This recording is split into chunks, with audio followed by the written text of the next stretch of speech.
NBA building blocks are your favorite DFS plays at the following positions on tonight's 6-game slate because Orlando and Toronto has been postponed. Jules, who would you consider building around at guard? Yeah, obviously everything is a moving target right now, so we need to pay attention. We need to be following the DK Live app, and news is probably going to keep coming at us quick. But as things stand, I don't mind going back to Tyrese Halliburton, who's coming off a pretty big game on Sunday. Kings playing on a back-to-back. Now they're pretty sizable dogs against Golden State, so I guess you have to watch out for a potential blowout here. But Halliburton's the guy for the Kings right now. No De'Aaron Fox. As well as some other major names in Sacramento's rotation. He scored 42 or more DraftKings points in each of his last 3, including 54 in that last game, which is when he really had the show all to himself to run. So I think all that usage is going to be there again. Young player that kind of plays behind other guys in Sacramento, so this is his time to shine. I'm not really concerned by the back-to-back. I would go right back to him. Maddie. So I like that call. I actually like that game. So I think Steph Curry really is someone who's worth paying up for. He's pretty expensive at 11,800, but this is most likely going to be a slate where we have a lot of value just because that's every slate these days. And there's a lot of questionable players across a bunch of different games who, if a few of them get ruled out, there just really aren't players left to pay up for. So that includes Paul George. It includes Jason Tatum. And Curry might just be one of a few guys left that really do have an appealing pay-up price tag. And then also Jordan Poole and Andrew Wiggins, both out for this game for COVID protocols. So there's just more for Curry to do. And I think this game probably should stay close enough, just given that the Warriors are a little shorthanded, even though the Kings are too. But I think that there's at least a lot of upside for Curry, even if you do have to watch that blowout potential. Matt, who's worthy of building around at the forward spot there in your lineup? So a couple cheap guys on the Warriors could be appealing. Nemanja Bjelica, Otto Porter, but the guy who could go under the radar and it could wind up being a really good spot for him is Jaylen Brown, because we have Jason Tatum and Dennis Schroeder both questionable. Brown's price tag looks really high at $9K, and if the Celtics are relatively healthy, that's just not a price you want to pay for Jaylen Brown ordinarily. But you take those guys off the court, and I think Brown maybe even becomes a top 3 player overall on the slate, and you'd be getting him at a huge discount off guys like Curry and Embiid and George. So just watch for Celtics news, but Brown could wind up being a really high-end option for this slate. Jules, talk to me about someone you'd build around at forward.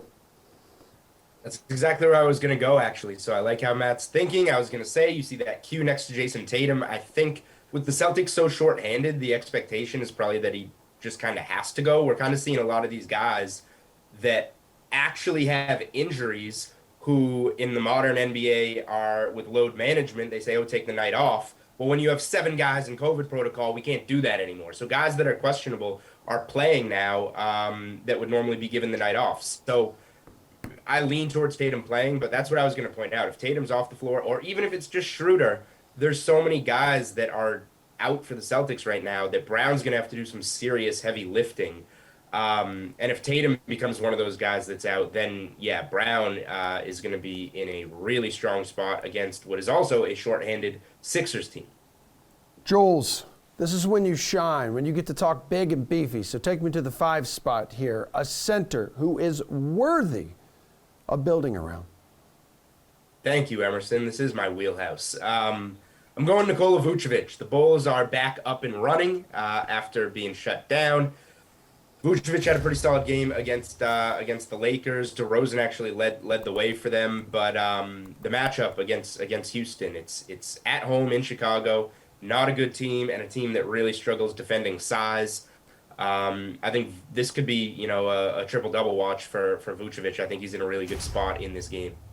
All right, Maddie, Rudy Gobert, good spot. Yeah, I think there's a lot of centers that are worth paying up for. So I think it's tough. Like Vooch is a good call. I think Gobert is worth playing. Embiid, if you have some other, even without any other Philly news, Embiid is just always worth looking at. And no Al Horford on the Celtics side means Embiid's got a good matchup too. I'm going to go a little cheaper though. We do have one kind of minor injury on the Clippers, and that's Isaiah Hartenstein is out.